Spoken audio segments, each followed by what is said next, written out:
The desert sun hammered down on forward operating Base Sentinel like a forge, turning the tarmac into a shimmering lake of heat distortion. Captain Marcus Kellerman squinted through his aviators at the flight manifest, his jaw working a piece of gum with mechanical precision. 23 years of flying had taught him to read between the lines of mission briefs, and this one reeked of desperation. "They're sending who?" he muttered, scanning the pilot assignments again. The name jumped out like a red flag: Captain Valentina Reaper Kozlov. He'd heard whispers about her, the Russian immigrant who'd clawed her way through flight school, the pilot who flew A-10s like they were extensions of her own nervous system. But whispers were just that. In Kellerman's experience, hotshot pilots with legendary call signs usually crashed hardest when reality bit back. The mission parameters made his stomach clench. Hostage extraction in the Karash Canyon, a geological nightmare that twisted through the Afghan mountains like a broken spine. Sheer walls rose 800 feet on either side, barely wide enough for a helicopter to navigate safely. The Taliban had learned to use the canyon's claustrophobic geography to their advantage, turning it into a killing funnel where aircraft went to die. "Sir, the A-10 pilot is requesting immediate briefing," Staff Sergeant Hayes announced, appearing at Kellerman's shoulder like a ghost. The young man's voice carried an edge that hadn't been there that morning. Kellerman turned, expecting to see another cocky pilot with something to prove. Instead, he found himself looking at a woman who barely cleared 5'4", her dark hair pulled back in a regulation bun that couldn't quite contain the wild curls escaping at her temples. Her flight suit bore the patches of the 354th Fighter Squadron, but it was her eyes that stopped him cold, steel gray and utterly unreadable, like staring into the business end of a loaded cannon. "Captain Kozlov," he said, extending his hand. Her grip was firm, calloused from years of working stick and rudder. "I'll be honest with you. This mission is borderline suicidal. The canyon's been a no-fly zone since 3 Apache got shredded there last month." She studied the tactical display without flinching, those gray eyes tracing the serpentine path through the mountains. "Hostages. 12 aid workers. Taliban's got them holed up in a compound at the canyon's heart. Too narrow for traditional air support, too fortified for ground assault. Time sensitive." "Extremely. Intel suggests they're planning to move the hostages at sunset." Captain Kozlov nodded once, a movement so slight it might have been mistaken for a twitch. But Kellerman caught something else in that gesture, not bravado or recklessness, but the quiet confidence of someone who'd already seen the solution while everyone else was still defining the problem. The afternoon heat pressed against the briefing room windows as Captain Kozlov absorbed every detail of the mission parameters. Intelligence photos covered the table like a surgeon's tools, satellite imagery revealing the Karash Canyon's twisted geography in merciless detail. The compound sat wedged between two cliff faces, a concrete tumor that had metastasized in the canyon's narrowest choke point. "Previous attempts?" she asked, her accent barely detectable after years of American military service. Kellerman pulled up helmet cam footage that made seasoned pilots look away. "Apache flight tried a standard approach last month. Canyon walls create wind shear that'll flip rotors faster than you can blink. Fixed-wing assets can't get angles on target without eating rock." The grainy video showed an Apache wobbling between stone walls, its pilot fighting controls that seemed possessed. At the crucial moment, a downdraft slammed the helicopter sideways. Rotor tips struck stone, and the aircraft disintegrated in a shower of aluminum and screams. "Pilot," Kozlov's voice remained clinical. "Chief Warrant Officer Patterson, good pilot, 20-year veteran." Kellerman's jaw tightened. "Canyon doesn't care about experience." She leaned closer to the tactical display, fingers tracing the approach vectors like a pianist studying sheet music. The canyon's throat measured barely 200 meters at its widest point, tapering to less than 50 where the hostages waited. Conventional wisdom said it was impossible, no room to maneuver, no escape routes if things went sideways. A-10 specifications allow for what minimum turning radius? She asked. Standard bank, about 800 meters for safety margins. Combat maneuvering. Kellerman hesitated. Every pilot knew the book numbers, but combat maneuvering pushed aircraft beyond manufacturer recommendations into the realm where physics and prayer intersected. Maybe half that, but you'd be pulling GS that would make your fillings hurt. Captain Kozlov straightened, and for the first time since entering the briefing room, something resembling a smile touched the corners of her mouth. It wasn't reassuring. It was the expression of someone who just solved a puzzle that had stumped everyone else. I need 30 minutes with maintenance, she said. Strip all non-essential weight from the aircraft. Reduce fuel load to minimum combat requirements. That'll cut your loiter time to 7 minutes over target, more than enough. Kellerman stared at her, recognition dawning like sunrise over a crash site. She wasn't planning to dance around the canyon's defenses or find some clever technological solution. She was going to thread the needle at 400 miles per hour, using the canyon walls themselves as cover. Captain, that's not flying. That's controlled falling with style. Her gray eyes met his without flinching. Sometimes that's exactly what's needed. The maintenance bay erupted in controlled chaos as Captain Kozlov's requirements filtered down through the chain of command. Technical Sergeant Rodriguez had been wrenching on A-10s for 15 years, but he'd never seen specifications like these. Strip the aircraft to combat minimum weight. Reduce fuel capacity. Check every control surface twice, then check again. Ma'am, this configuration's gonna make your bird handle like a caffeinated hummingbird, Rodriguez warned, running his hands along the Thunderbolt's titanium bathtub cockpit. The A-10 wasn't designed for aerial ballet. It was a flying tank built to absorb punishment and deliver devastating ground support. That's the idea, Sergeant. Kozlov knelt beside the landing gear, examining hydraulic lines with the intensity of a forensic investigator. Every component mattered now. At the speeds and G-forces she'd be pulling, a single failure meant becoming abstract art on canyon walls. Word spread through the base with the velocity of gossip and the weight of impending disaster. Pilots gathered in small groups, speaking in hushed tones about the crazy Russian woman who thought she could fly where angels feared to tread. The betting pool started at noon. Most money went on crater before contact with target. Colonel Sarah Hendricks arrived as the sun began its descent toward the western mountains. Base commander for 3 years, she'd earned her stars through a combination of tactical brilliance and an absolute unwillingness to waste lives on impossible missions. Her expression as she reviewed Kozlov's flight plan could have flash-frozen coffee. Captain, I've seen some creative interpretations of aerial tactics, but this isn't creativity. This is assisted suicide.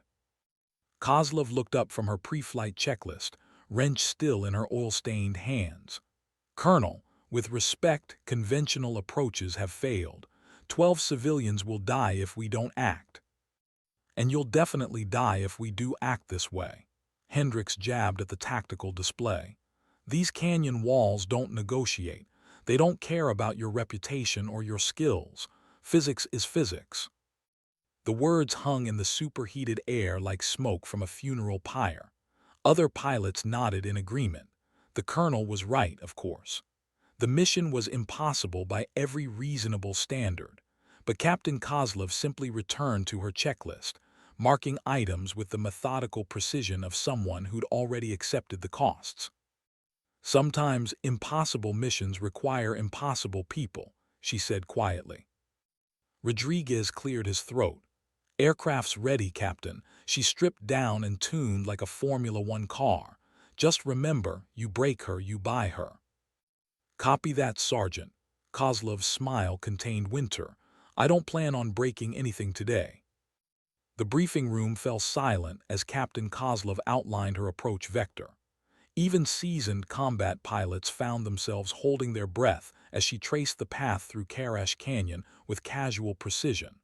Her plan defied conventional wisdom so completely that it achieved a kind of lunatic elegance. "Initial approach from the southeast at Angels 15, she began, her finger following the route on the digital display. "Drop to nap of Earth level here. Use this ridge line for concealment until final approach vector." Major Reynolds, a veteran F-16 pilot with 2 combat tours, shook his head. "Captain, that puts you below effective radar coverage. One SAM site we missed and you're vapor."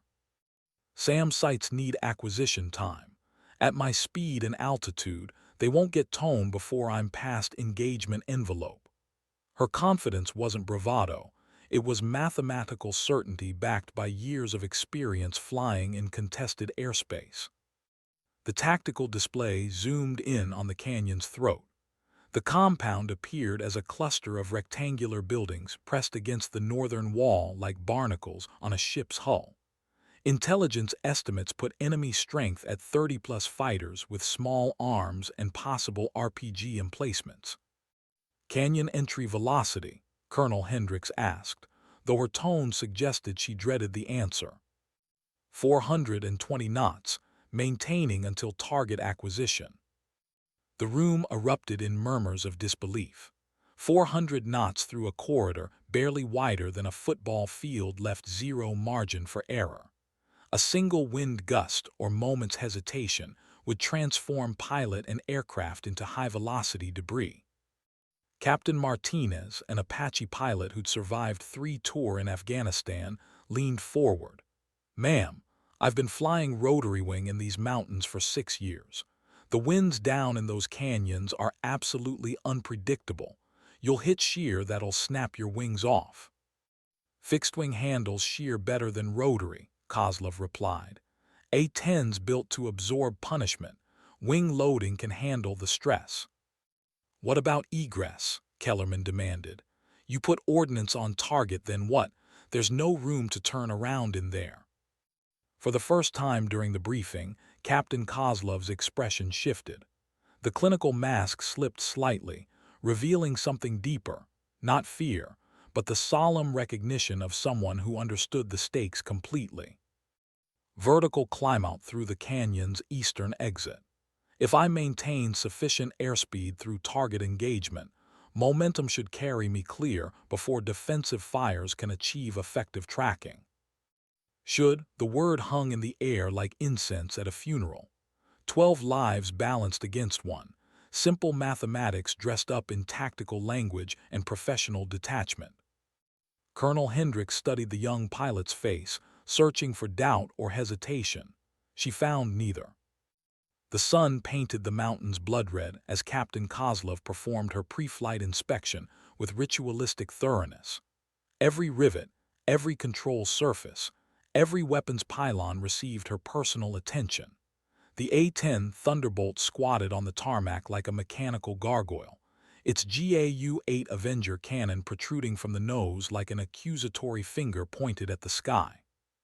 Technical Sergeant Rodriguez hovered nearby, clipboard in hand, double-checking systems that had already been triple-checked.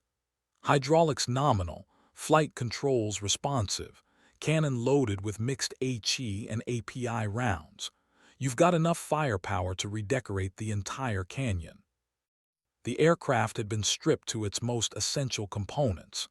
Extra fuel tanks removed, non-critical electronics pulled, even the ejection seat had been modified to reduce weight. Every pound mattered now, the difference between threading the needle and becoming geological decoration. Captain Kellerman approached as Kozlov completed her walk-around.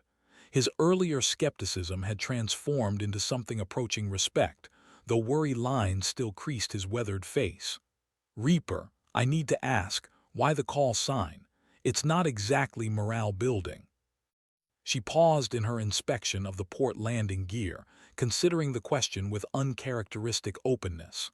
"First combat mission, Iraq, 2019. Convoy got pinned down by insurgents in an urban environment. Close air support was denied due to civilian proximity." Her hands moved automatically, checking hydraulic connections while her mind wandered through darker terrain. I found a solution.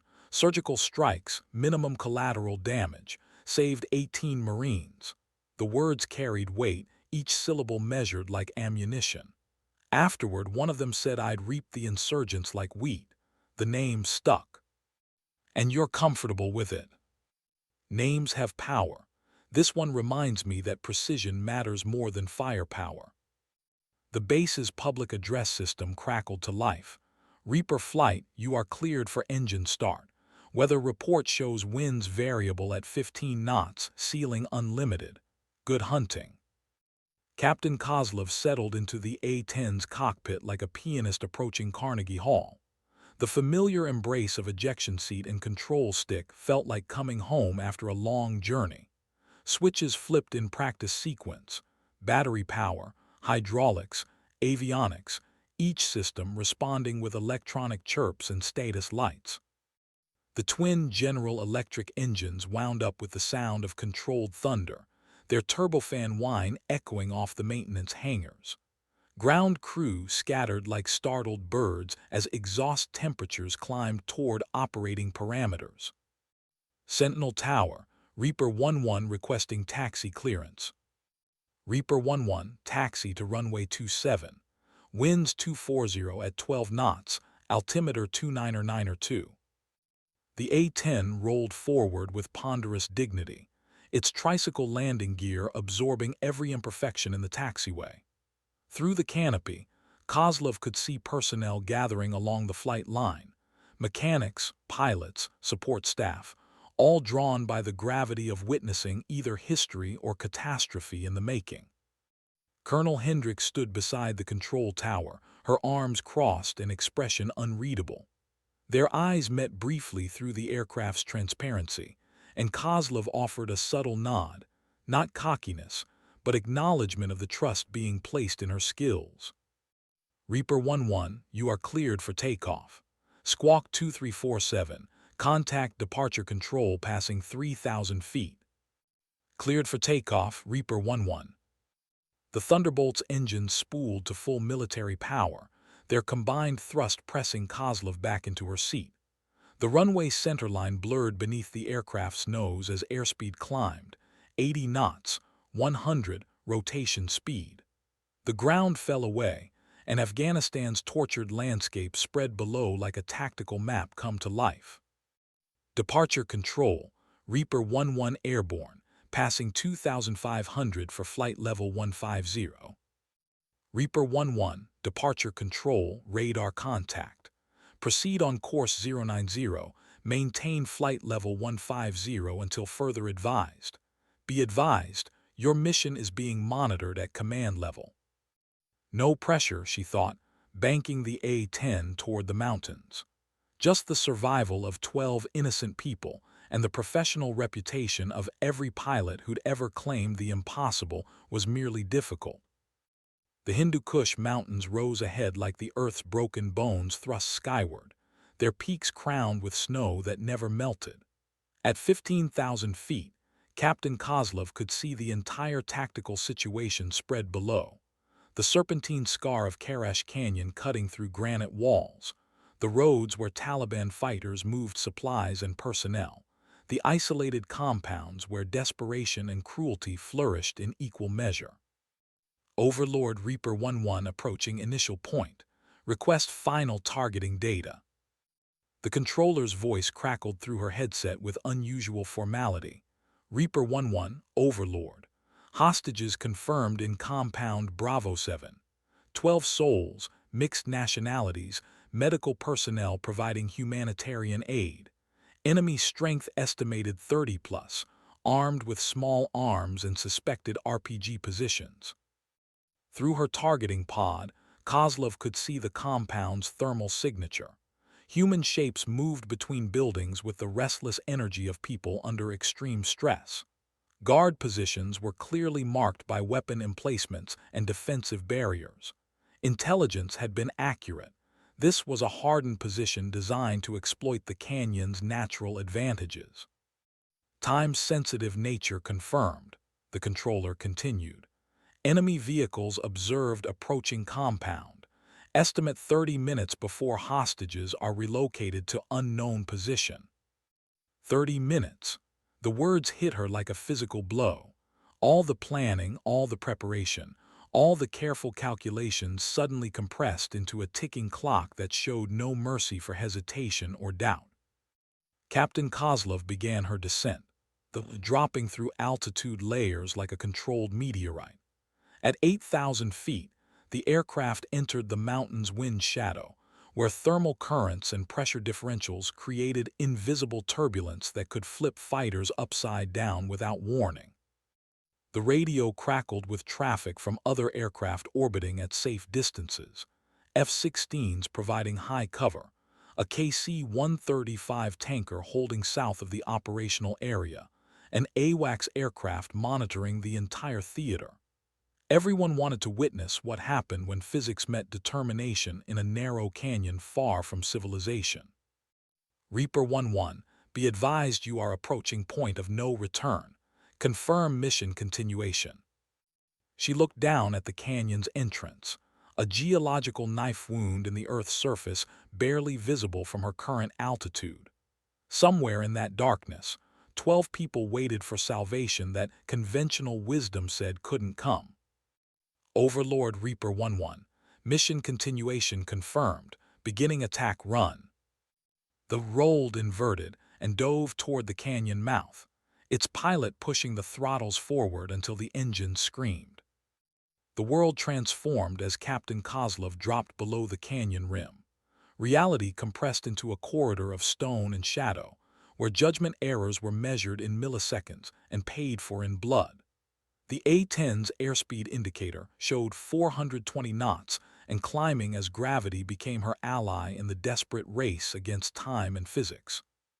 Canyon walls flashed past the cockpit canopy like a high-speed slideshow of geological history. Limestone layers told stories spanning millions of years, but Kozlov's attention focused on the immediate future. Wind patterns visible as dust devils spinning between the stone faces. Thermal currents that could slam her aircraft against unforgiving rock. Overlord Reaper 11 entering the canyon. Visual contact with target area in 60 seconds. Her hands moved across the instrument panel with practiced efficiency, arming weapon systems and adjusting targeting parameters. The GAU-8 cannon represented 30 millimeters of high-explosive precision, capable of turning armored vehicles into scrap metal. But in this environment, accuracy mattered more than raw firepower. Collateral damage could easily include the people she was trying to save. The first bend in the canyon appeared ahead like a stone gateway to hell. At her current speed, she had perhaps 2 seconds to evaluate the turn radius and adjust her flight path. Too shallow and she'd clip the outer wall. Too steep and G-forces would compress her spine into jelly.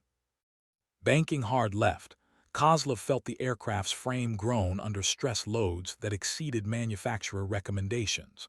Her vision grayed at the edges as blood pooled away from her brain, but training took over where consciousness faltered. Muscle memory guided stick and rudder, while her inner ear struggled to process the conflicting signals of high-speed flight in 3 dimensions. The canyon straightened briefly, offering a few precious seconds to reassess her position. Through the heads-up display, she could see the compound approaching, concrete buildings wedged against the northern wall like a tumor in the Earth's flesh. Thermal imaging revealed human signatures moving between structures, some carrying weapons, others huddled in defensive positions. Target acquisition confirmed, she reported, her voice steady despite the physical punishment her body was absorbing. Multiple hostile signatures, no visual on friendlies. Wind shear struck without warning, a downdraft that tried to drive the A-10 into the canyon floor. Kozlov fought the controls, adding power and pulling back on the stick until the aircraft's angle of attack approached stall parameters. For a terrifying moment, the Thunderbolt hung suspended between controlled flight and catastrophic impact, its pilot walking the razor's edge between salvation and destruction. The compound filled her windscreen, target reticles dancing across buildings, as the A-10's targeting computer calculated firing solutions. Time dilated as Captain Kozlov's finger found the trigger. The GAU-8 Avenger cannon erupted in a controlled burst of destruction, its distinctive BRRRT sound echoing off canyon walls like the voice of an angry god. 30mm rounds stitched across the compound's defensive positions with surgical precision, each explosion calculated to eliminate threats while preserving the structures housing civilian hostages. The first burst eliminated an RPG position that had been tracking her approach. High-explosive rounds detonated against sandbags and concrete, vaporizing the weapon and its crew in a shower of flame and debris. The second burst targeted a heavy machine gun emplacement, its crew diving for cover as their position disintegrated under the weight of precisely delivered violence. Through her targeting pod, Kozlov could see the compound's defenders scattering like disturbed ants. Some sought cover behind concrete barriers, others fired small arms at the screaming aircraft overhead, futile gestures that might as well have been directed at a hurricane. Overlord Reaper 1-1 engaging targets, defensive positions neutralized, continuing attack run. The A-10's cannon fell silent as she adjusted her aim toward the remaining threat concentrations. Intelligence had identified a command bunker built into the canyon wall itself, where Taliban leadership coordinated the hostage operation. One more burst from the GAU-8 could collapse the entire structure, but the risk of cave-in threatened the adjacent building where thermal imaging suggested the captives were held.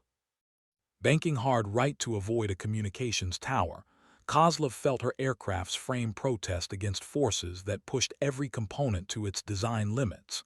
The canyon walls seemed to close in around her, stone faces reaching toward each other like grasping fingers. At 400 knots, she had perhaps 3 seconds before the next critical navigation decision. Ahead, the canyon's narrowest point approached, the geological bottleneck where previous aircraft had met their fate. The gap measured barely 50 meters at its widest point, with irregular stone projections that could shear wings from airframes with casual indifference. "Speed is life," she whispered, an old pilot's axiom that had never felt more literally true. The faster she flew, the less time wind shear and updrafts had to affect her flight path. But speed also compressed decision-making time into microseconds where human reflexes barely functioned. The Thunderbolt screamed through the bottleneck, its wingtips clearing stone by margins measured in feet rather than yards. For a moment that stretched into eternity, Captain Kozlov flew through a tube of granite where the sky appeared as a narrow ribbon of blue far overhead. Then the canyon opened again, and the compound lay spread before her like an architectural diagram. The final attack run required precision that transcended human limitations. Captain Kozlov's consciousness expanded beyond the cockpit boundaries, her awareness merging with the A-10's systems until pilot and aircraft became a single instrument of focused destruction. The targeting computer painted threat indicators across her heads-up display, while her hands made minute adjustments to flight path and weapons parameters. Below, Taliban fighters emerged from cover to engage the aircraft with automatic weapons fire. Muzzle flashes sparkled against concrete like deadly fireworks, their bullets tracing luminous paths through the canyon's shadows. Most rounds passed harmlessly wide. Engaging a target moving at 400 knots required superhuman marksmanship that few possessed. But physics played no favorites. A burst of AK-47 fire sparked against the A-10 starboard wing root, the bullet's impact vibrating through the airframe like hammer blows on an anvil. Damage indicators flickered on Kozlov's instrument panel, but the Thunderbolt absorbed the punishment with characteristic stubbornness. The aircraft had been designed to survive in hostile environments where perfection was a luxury no one could afford. Overlord Reaper 1-1 taking effective ground fire, continuing attack run. The compound's remaining defensive positions revealed themselves through weapons fire, muzzle flashes marking their locations like a deadly constellation. Kozlov prioritized targets with clinical efficiency, heavy weapons first, then personnel concentrations, finally any structures that might house command elements. Each trigger pull represented a life-or-death decision compressed into milliseconds of judgment. Her third cannon burst eliminated a mortar position that had been bracketing her flight path. The weapon disappeared in a cloud of smoke and flying metal, its crew scattered like leaves before a hurricane. The fourth burst silenced a sniper position built into the canyon wall, high-explosive rounds pulverizing stone and flesh with impartial efficiency. Through her peripheral vision, Kozlov caught movement near the building intelligence had identified as the hostage location. Thermal imaging showed human figures pressed against interior walls, 12 shapes that represented the mission's entire purpose. They were alive, but for how long remained a question only she could answer. The canyon's eastern exit appeared ahead, a narrow gap between towering stone walls where daylight beckoned like salvation itself. But between her current position and escape lay the mission's most critical phase, the vertical climb-out that would either carry her to safety or transform her into abstract art on granite walls. Overlord primary targets neutralized, beginning egress. The A-10 shuddered as Captain Kozlov pulled back on the stick with force that made her arm muscles scream in protest.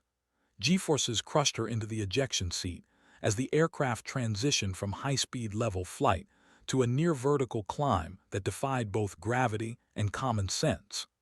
The canyon walls blurred past her canopy like the bars of an enormous cage.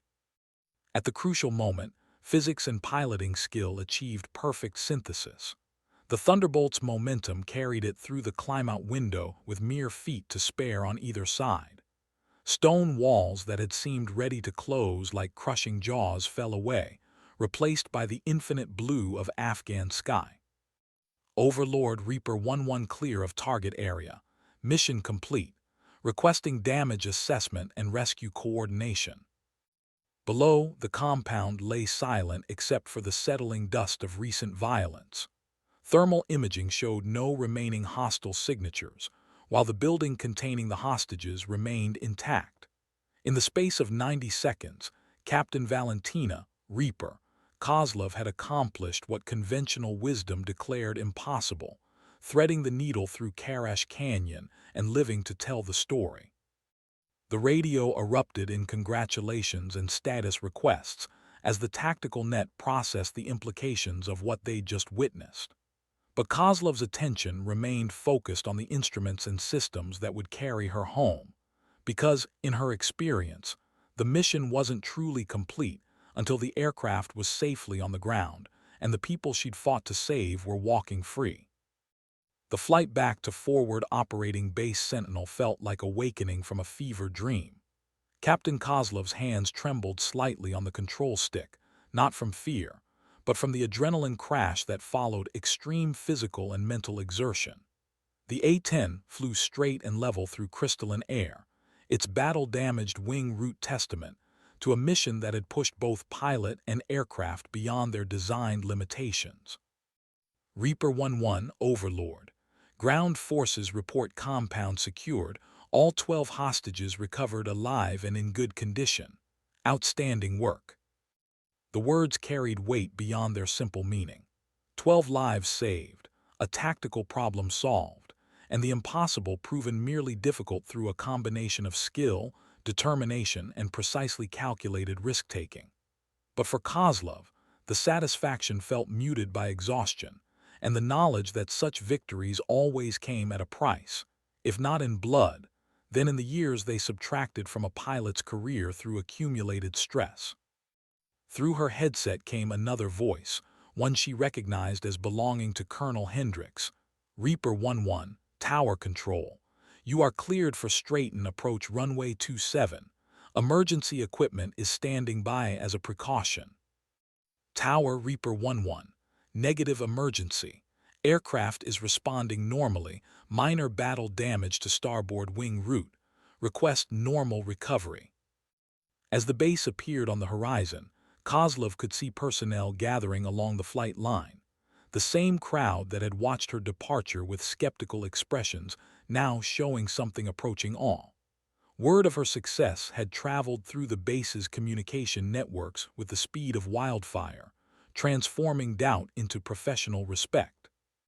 The landing flare felt different somehow, as if the aircraft had gained weight during its passage through the canyon. Main gear touched down with characteristic A-10 firmness, followed by the nose wheel settling onto familiar concrete. Thrust reversers engaged automatically, their whining protest helping to slow the Thunderbolt to taxi speed. Reaper 11, contact ground control point 9er. Welcome home. Technical Sergeant Rodriguez waited beside the assigned parking spot, his expression mixing relief with professional curiosity about the wing damage. As the engines wound down and the aircraft systems powered off one by one, Kozlov found herself reluctant to leave the cockpit's embrace. The ejection seat had been her world for the past hour, a place where impossible missions became simple mathematics and physical laws bent before determined expertise. But eventually, every flight ended the same way, with a pilot's feet on solid ground and questions about what had just happened in the space between Earth and sky. The debriefing room buzzed with an energy that Captain Kozlov had rarely experienced. Senior officers filled every available seat, their faces showing expressions ranging from amazement to professional calculation. Colonel Hendricks sat at the head of the table, her earlier skepticism replaced by something approaching wonder. "Ladies and gentlemen," she began, "what we witnessed today redefines our understanding of tactical aviation capabilities in confined terrain. Captain Kozlov, please walk us through your decision-making process during the attack run." The tactical display showed her flight path through the canyon, a serpentine line that threaded between stone walls with surgical precision. Kozlov studied the data with clinical interest, noting how computer models failed to capture the visceral reality of high-speed flight in three-dimensional terrain. "The key was maintaining airspeed throughout the engagement," she explained, her finger tracing the approach vector. "Every pilot knows speed equals life, but in canyon environments it also equals accuracy. The faster you fly, the less time atmospheric disturbances have to affect your flight path." Major Reynolds leaned forward, his earlier objections forgotten. "But those G-forces during the egress, instruments show you pulled nearly 8 gs during the vertical climb-out. That's beyond human tolerance." "For sustained periods, yes, but the human body can withstand extreme G-forces for brief intervals if properly conditioned." Kozlov's expression remained neutral, but her eyes held depths that suggested experiences most pilots would never understand. The A-10's design characteristics made the maneuver possible. In a lighter aircraft, the wing loading would have been insufficient. Intelligence officer Captain Stevens consulted his notes with obvious admiration. The hostages report hearing the cannon fire but never feeling threatened by it. They described the sound as precise thunder that eliminated their captors without endangering civilians. The room fell silent as the implications sank in. Precision at 400 knots in a confined space, while pulling G-forces that compressed human consciousness to its limits. The mission had required skills that existed at the intersection of technical expertise and something approaching artistry. Colonel Hendricks cleared her throat. "Captain, there's been talk at command level about your performance today. The Joint Chiefs are reviewing footage from your targeting pod, and preliminary discussions suggest this engagement will become required study material at both the Air Force Academy and Top Gun." Kozlov nodded once, accepting the compliment with characteristic understatement. The mission succeeded because of superior intelligence, excellent maintenance support, and tactical conditions that favored the A-10's capabilities. Any qualified pilot could have achieved similar results given the same circumstances.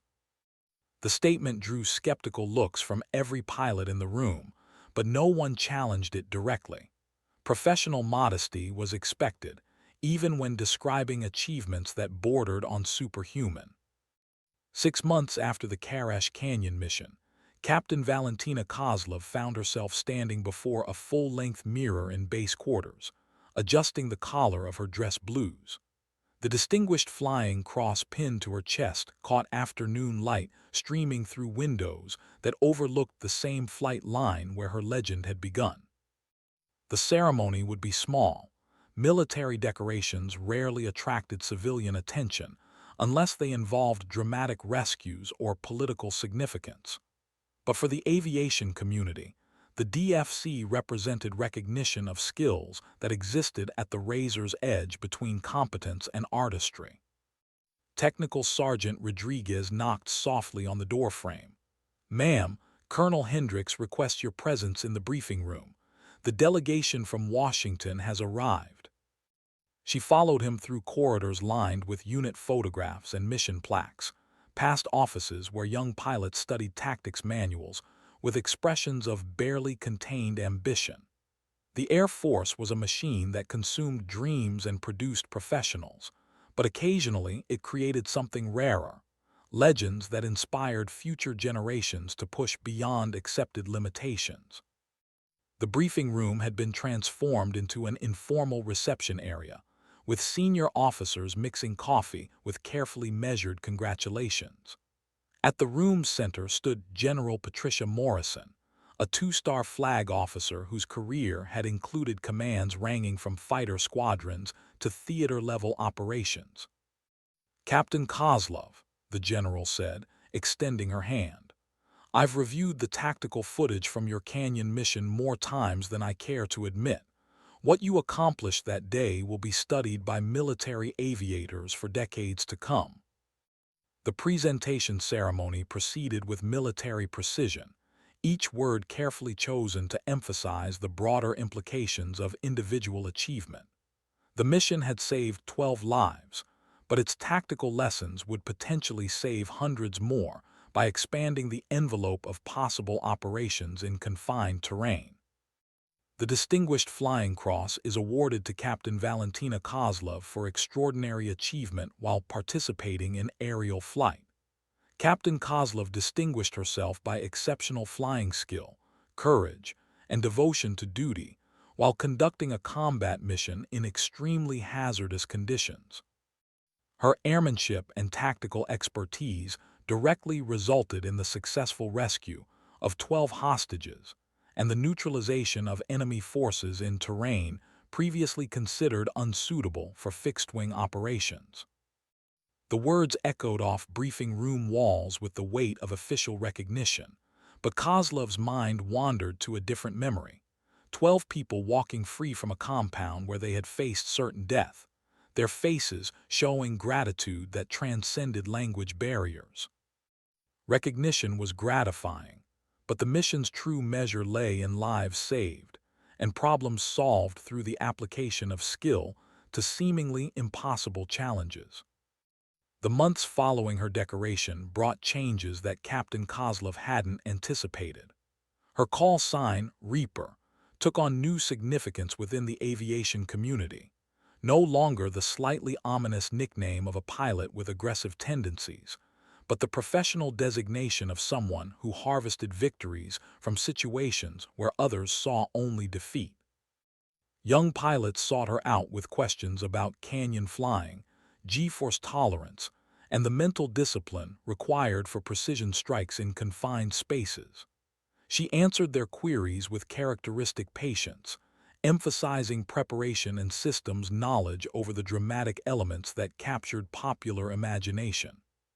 "Flying isn't about heroics," she told a group of lieutenant pilots during an informal training session. "It's about understanding your aircraft's capabilities, respecting physical laws, and making decisions based on data rather than emotion." The Canyon mission succeeded because I knew exactly what the A-10 could accomplish under those specific conditions. The lecture hall fell silent as she displayed footage from her targeting pod, canyon walls flashing past at speeds that compressed human reaction time to its absolute limits. The video had been sanitized for training purposes, with tactical details that might compromise future operations carefully edited out.